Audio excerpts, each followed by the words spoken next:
Good morning, sir. Very good to meet you. Good morning. Yes, Good and morning. you are a very inspiring story, and that's why we are here to tell our readers about your journey and your personal growth. Thank you very much. Thanks a lot. Thank you. Yeah.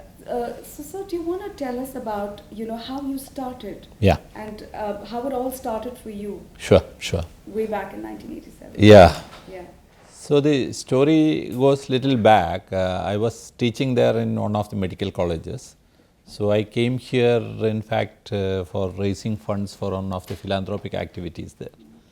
So I came in 87, and then liked this place. So was thinking whether I could come over here. Then my friends, one of my friends who is in Ajman, he asked me to come and do a job with him for a short period, 2 years job. So then I went and came back to take up that job. But very surprisingly, that was a turning point. Very surprisingly, he told me that Ajman is a small place. Why don't you look for something in Dubai?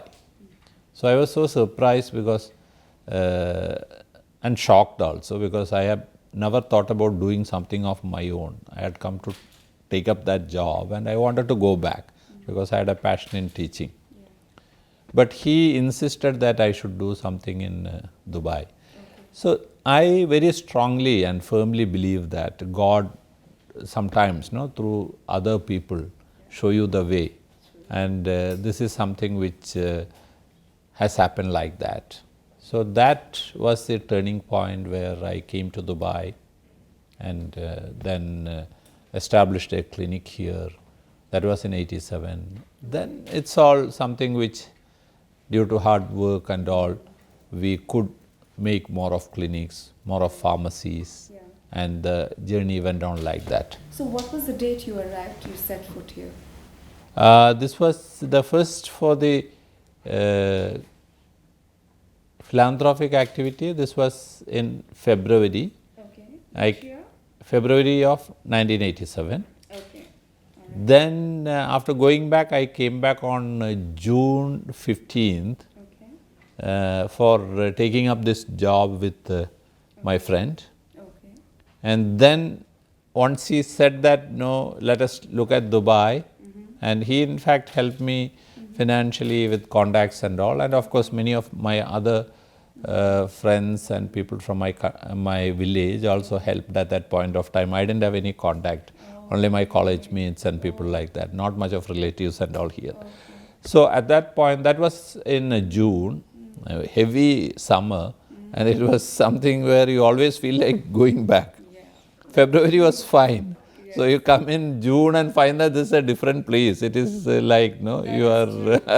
Absolutely. So, but I held on, and then these things fell into place, and we had the licensing and all done. We found a place, started a furnishing, had a place there. This is in Bardubai.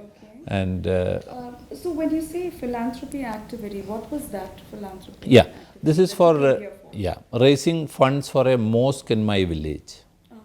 So we had a lot of people here who at that point, they were willing to donate, but there was requirement for somebody to come and organize that. So not only me, four of us came, and I was one among them. Okay. So maybe even that, God sometimes give you an opportunity because you have come for a good cause, and that might have produced that blessings from Him. And what was the job that you were offered, like in June? You said you had a job offer and that you were coming back. Yeah. So I am a physician. I have my MD in general medicine and a diploma in chest disease. Okay. So he offered me a job of a I'm as a physician in the clinic which he was starting at that point of time. There were no postgraduate doctors in Ajman. Even in Dubai, there were only very few at that point of time. So he asked me to be with him for some time. In fact, I got licensed there. It was in Abu Dhabi. I went there, attended the interview, got the license, and was planning to start the practice. Okay, and was it easy to get the license those days? Because now we know that there's a entire process that is involved for, you know, somebody to get a MOH license. They have to give a written True. exam, practical exam. True. So was it easier back then? So postgraduate doctors at that point used to, were required to appear for an interview. Interview. Yeah. Okay. There was no written examination for the postgraduate doctors. Okay. At the MBBS level, they were required They were- to. Oh, interesting. That's nice. So you obviously got through, I'm sure you got through with flying colors, because I hear that you were a gold medalist as well Yeah. back home. Yeah. And so you must have done very well in the interview. Yeah, I did well because not only the gold medal, of course, in the examination, MBBS examination, that was long years back. But I was teaching. At that point, before coming to Dubai, I was teaching the students, and 5 years I was teaching. So naturally, you are very updated. No? Yes, you're updated with the information. Yeah. So what happened after that, sir? After the, you know, the job that you got in Ajman and So Ajman, I didn't practice. you didn't Yeah, before I started practicing, he told me that why don't we look at, yeah. Dubai. Okay. So I thought that maybe he doesn't like me.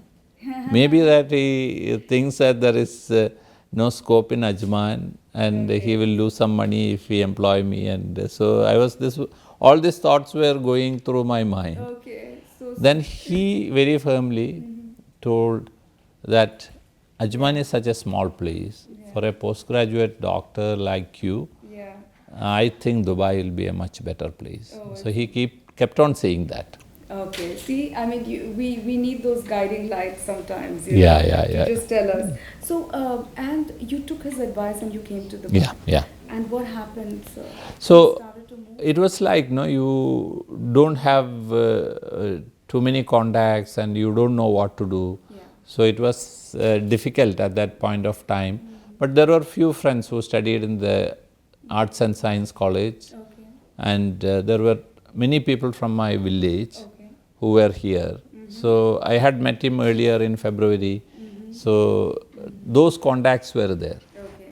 So they started helping out of the way, taking me around, showing places, and showing which will be the good place to start a clinic. And naturally, they wanted me to be close to a place where they are.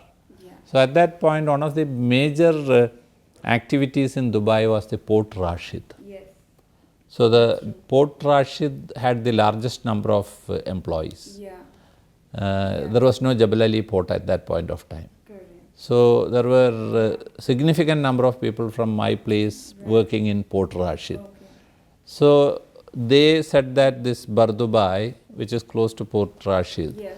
is the best place where you have all these people staying around. Yes. So I started the first clinic in Rafah Road, Rafah, on the Khalid bin Walid Road, Right. just close to the Rafah Road. Right. And so people were very happy because they have a doctor around. They didn't have that facility. Over They were finding it difficult to Yeah. go to the government hospitals and sit in the outpatient. Yes. Many times language issues. That They are not able to communicate with the doctor sitting there. That is true. So they were all very happy, and then we started the clinic. That's true. And Do you remember the date, sir, when you? yeah. That's exactly something where we even now conduct our Yeah. What was the anniversary. date when you started? This was 11th December 1987. All right. Okay. So you started from a two-bedroom apartment Yeah, in Bardubai. In Bardubai, and today you have several hospitals and. yeah, that's right. Yeah. So tell us about your journey. Yeah. That growth. How did you turn this into this massive healthcare empire? I mean, it is inspiring. Yeah. So this initial years, see, whenever you start something, there is an inertia which happens. Correct. For a rocket to take off, Yeah. the initial liftoff is the most, that consumes the maximum energy. Oh yes. Then once it gets off the ground, it starts flying very fast. So like that, at least for 3 to 5 years, we were just having that clinic. And we were doing all small tweaking and How many adding. patients were you seeing in a day? Yeah, so that is something which was humongous numbers. We had, I used to see, not initially in the first few days, Okay. but within 1 or 2 years, I started seeing nearly 100 patients a day. Oh my God. In Significant. that two-bedroom apartment Yeah. clinic.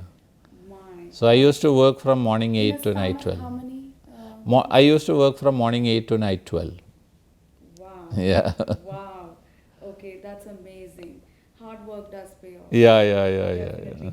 So 100 patients at one point. Yeah. So how long did it take for you to reach those 100 patients from Maybe the in time? 2 to 3 years. 2 to 3 years. So people were coming, very interesting. And you were obviously catering to people living around the area. Yeah, mostly Poor the potrash, the blue collar workers, Right. low income group. Mm-hmm. Okay. So And how much were you charging them? it was at this point of time, no, when you look back, it was small amount, but at that point it was a fairly good amount. We were charging 10 to 15 dirhams as a consultation fee. Consultation fee. Okay. And they didn't have a problem paying that. No, they were mostly it was out of pocket. Some of them they were getting reimbursement from the company and all. Okay. But there was no insurance, absolutely There was no no insurance. Yeah. concept at all. Yeah, so it was just cash payment. Yeah. And obviously they're blue collared workers, no cards. So it was just pure cash that, so you had to basically count on them. Yeah. There could have been like sometimes you would have probably treated people without even getting a payment from them. Very true. So what we did is that as we went forward, we realized that there are many people who are not even able to afford this amount. Yeah. And after that, they have to buy the medicines and all. Yeah. So I used to see patients free of charge on every Tuesday. I used to see for half a day. I used to see them without any payment. So people knew about that, and people used to come on that day, people who can't afford. So we also used to have a lot of sample medicines given by the medical representatives and all. And sometimes we give some support for people to buy medicines. So that was happening on regular basis. Yeah. Okay, so that's interesting. When did you think about expanding? What Yeah. prompted you to expand? So this two-bedroom apartment, we have 2 doctors. Okay. And it was difficult with this large number of patients to go beyond 2 doctors in that apartment. Okay, and both the doctors were GPs? Me and another doctor who was a lady doctor. She was a gynecologist with DGO, yeah. Okay, all right, okay. Then we thought that there is a requirement for expansion, and because it was getting very congested. Yeah. And another reason why we wanted was that we thought by that time, there was some sense of business coming into the profession. So we thought that all these people who are going down are buying medicines from a pharmacy belonging to somebody else. So why not a pharmacy also? Start a pharmacy. Yeah. Okay. So within 3 years you started a pharmacy. Yeah, the clinic was shifted as well as we started the pharmacy also. And so what was it called? That was close by. Okay. It was not far off. Okay. And So in the same name, it was the Al Rafa Clinic, same name. Yeah. We shifted to another building where there was the opportunity to start a pharmacy also. Also downstairs. And this new place that you shifted, it was how big? So from that 2-bedroom. Yeah. studio. This was slightly bigger, not very big. It's like 3-bedroom hall. Yeah, and so we added 2 more doctors, in fact. No, okay. All right. And you were able to see more patients. Yeah. Not more patients. In fact, it was impossible to see beyond 100, 120 patients. So others also started seeing patients. So the number of patients went up. It went up. Okay. But I was personally not able to do that. Yeah. And the other 2 doctors that you got on board, were they also? One was a pediatrician, Okay. and he joined at that point of time. Okay. And then we had an ophthalmologist who also joined. I see. Okay, that's lovely. What was your next milestone, sir?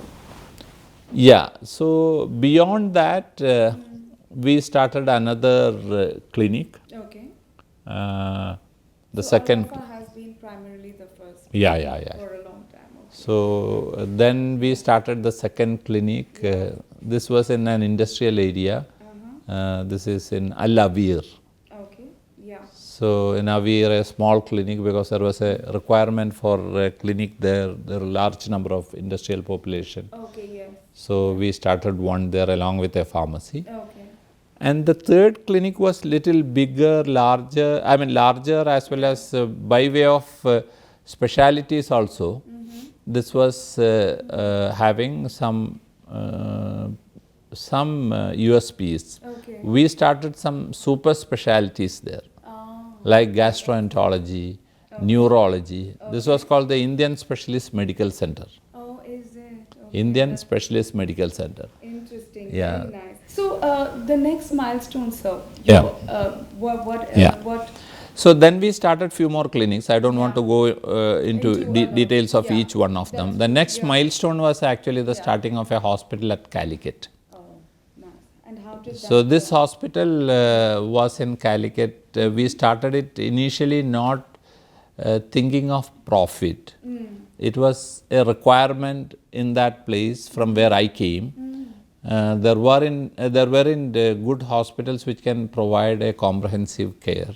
And there were a lot of patients traveling to other places like Chennai, to Coimbatore, Bangalore for many of the advanced treatments, like even angiographies, angioplasties and all were not there. Okay. So we thought that we should do something for the state, and that is when we all pooled money together, and I took the lead and then started this hospital at Calicut. When was this? This was in 2000. 2000. Okay. That's called the Malabar Institute of Medical Sciences. All right. And when you say we all pulled in, like was it?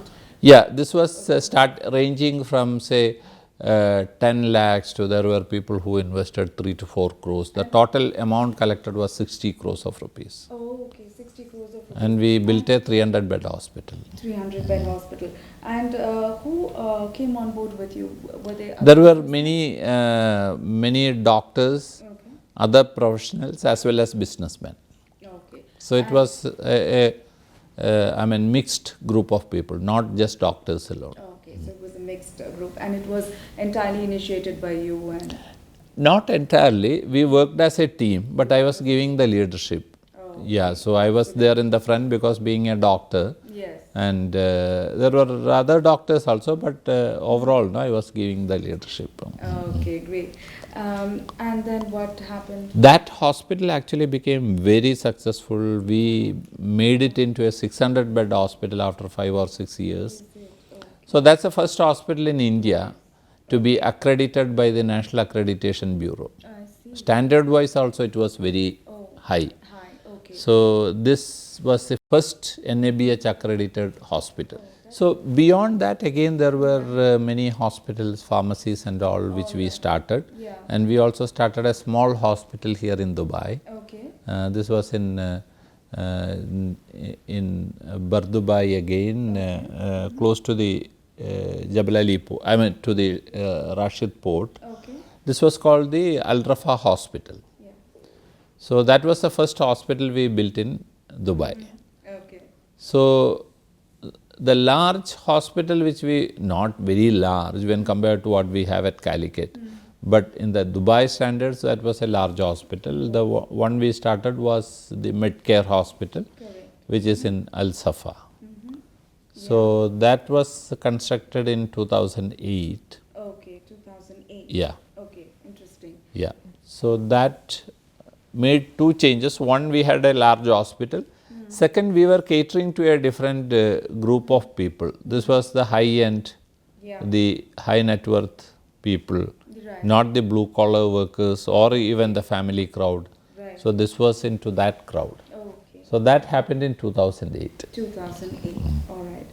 Have there been other major milestones after that? Of course, there's the IPO. Yeah. I mean, Yeah. you know. So what happened, if you ask me, hospitals, yes, we constructed these hospitals. The real milestone was the joining of the private equity firm Right. in the company in 2008. Okay.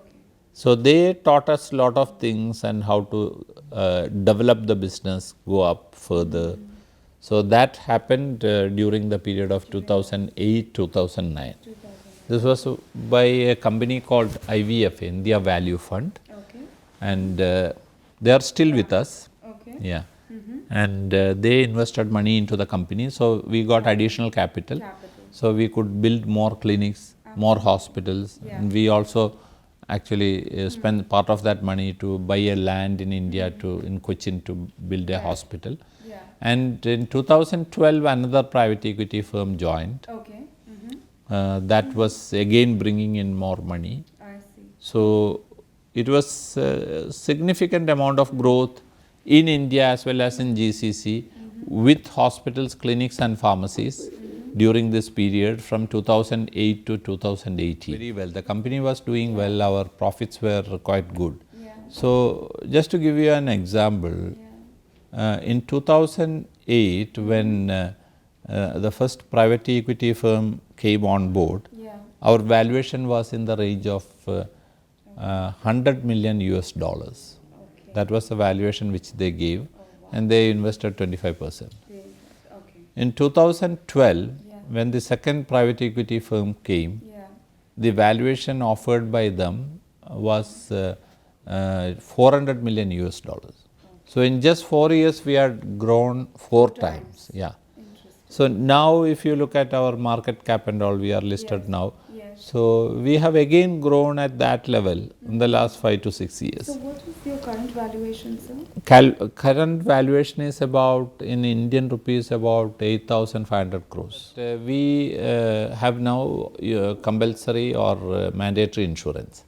So the mandatory insurance of all the citizens in Dubai and Abu Dhabi. Yeah. It's a very good thing. The people, everybody is covered and they need not bother about their health care. Yeah. Earlier when we were here, there was no insurance. Later, only few people were covered. Right. But this is something which is now available to everybody without worrying about how they will get treatment if they, God forbid, have something. So that part is the most important part that is taken care. That is true. From the point of view of the people like us, the providers, there has been challenges. The most difficult thing is that when the payer is the insurance company, and these are between few insurance companies which are the payers, you are dependent on them. Yes. See, you can't come to me Yeah. or my clinic even if you like me unless your insurance covers you. That's true. So you have only secondary role to play. Earlier it was not like that. It was not. So we provide good service and the patient comes to us. Yeah. Now that is not the situation. There is somebody in between. They will looking at rate and looking at their benefit will tell you, no, you can't go there, you go to some other place. That is true. So that's a big challenge and a difference. So what is now happening is that the insurance companies dictate to the providers.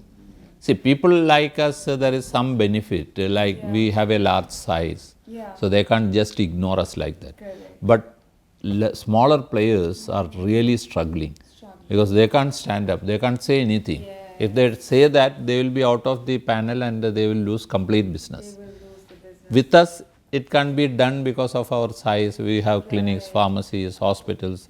We have 3 verticals. We have can't do that to us. But even to us, they make it a point that they reduce the rate and they ask for huge discounts and things like that.